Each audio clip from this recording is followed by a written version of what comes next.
Hey guys, welcome to Crazy Days. I'm Wanda, and today we're going to do a quick little video on maybe a Thanksgiving or Christmas dessert, snack, whatever you want to call it. I'm here in the kitchen in the big house because I had some apples that needed to be used. I have some pears, and we're going to use some of my oranges, some cranberries, and some walnuts, and honey. That's all it is, and we're taking it to the cabin, and I'm going to show you how I cook it.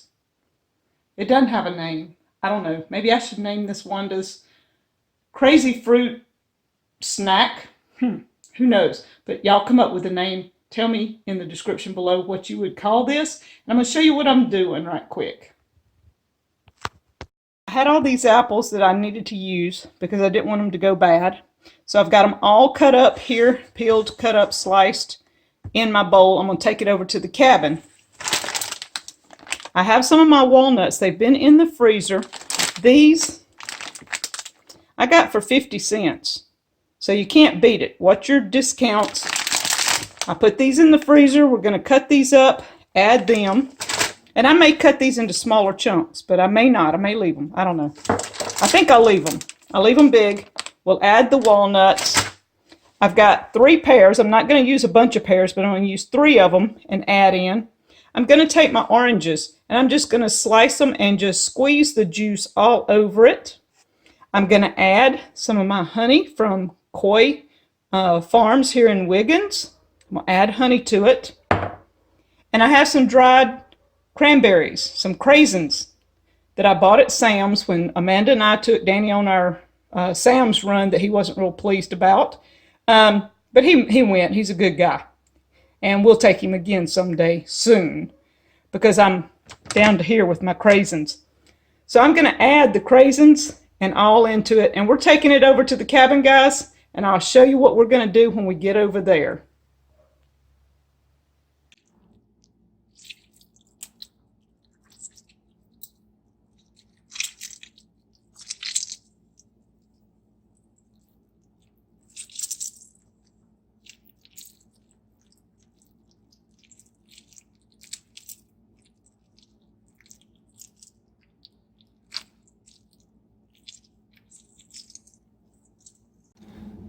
I've taken and cut the pears in little small chunks. I've added the cranberries or cran raisins because they're and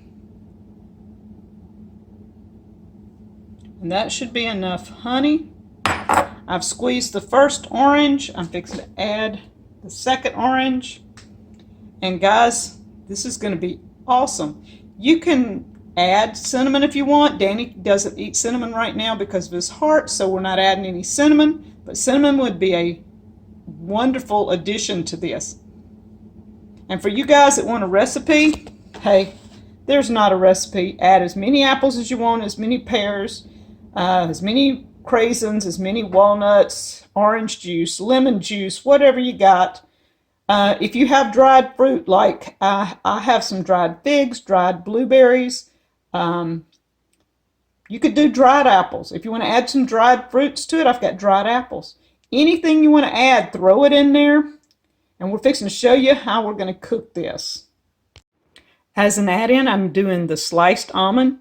These were in my freezer. These were from the 50-cent haul. Always keep them handy. Guys, we're ready to go cook.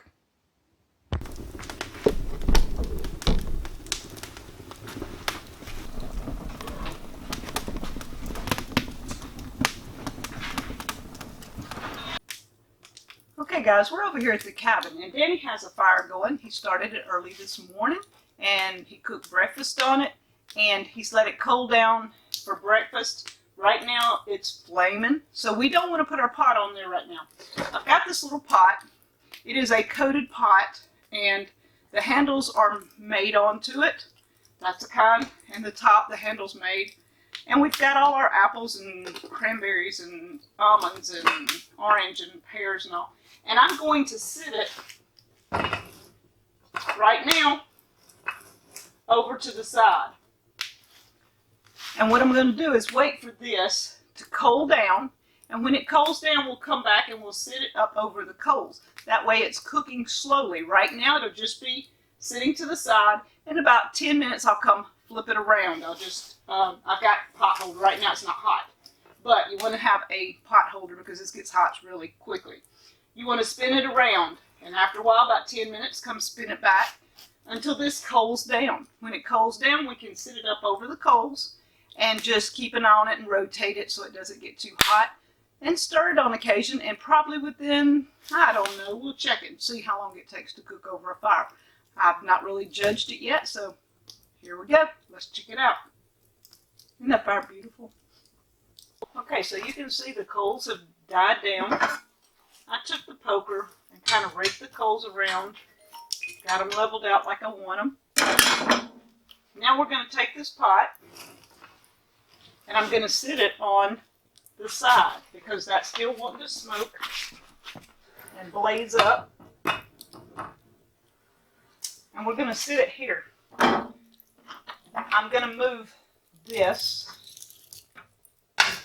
to the side.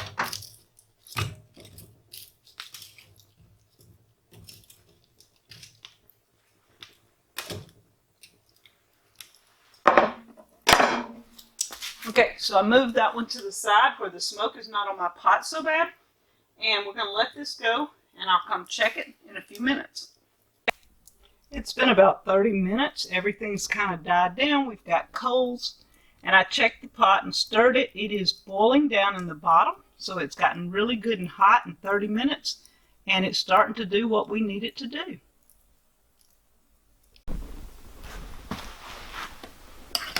Alright guys, this is starting to cook down really well. Look at that. See? It's mushing down good. The juice coming out from the bottom. All I put was that little bit of orange juice.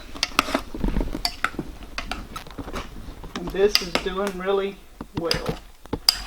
We're going to keep our fire at a minimum like this and maybe just a few coals.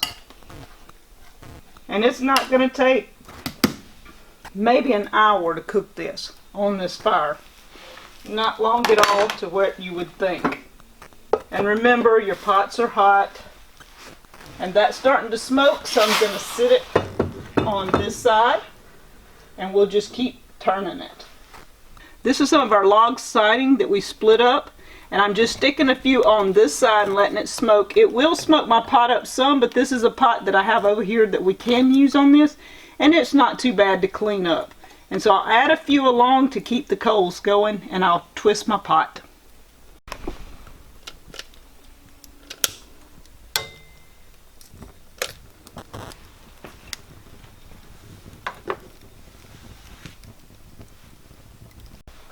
Okay guys, it's been over an hour and the coals have died down some. I don't want to add anything if it's about done, but if it's not done, we're going to add some more wood. And as you saw, we're adding little sticks like this as pieces of our log siding. So I've only used about 8 or 10 of these, not many. And the coals were left from this morning, so we basically cooked, except for one log that Danny had on there, basically cooked this on little wood. It's just falling apart. That is done. An hour sitting there and you see the juices. Danny and I will taste this in a few minutes, but boy, that looks awesome. Alright guys, so I'm going to taste this right quick. I'm going to get an almond. I'm going to make sure I have a little bit of apple and a cranberry if I can find it here. And the cranberries rehydrated because they were cooked in this. They've fluffed up like a regular cranberry did. And so I have a little bit of a pear. I've got a little everything in this spoon.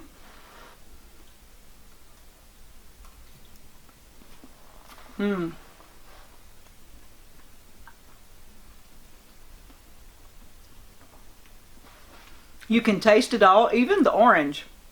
The orange and cranberry gives it a touch of a tang. The walnuts are crunchy. The apples and the pears just kind of melted. It's awesome. It's going to be great for Thanksgiving. Danny and I are going to eat some today. It's only a couple of days till Thanksgiving, and I'm going to save some for our Thanksgiving meal. This was cooked in our fireplace on minimal wood. So guys, I hope you enjoyed this, and we'll talk to you later. Thank you from Crazy Days.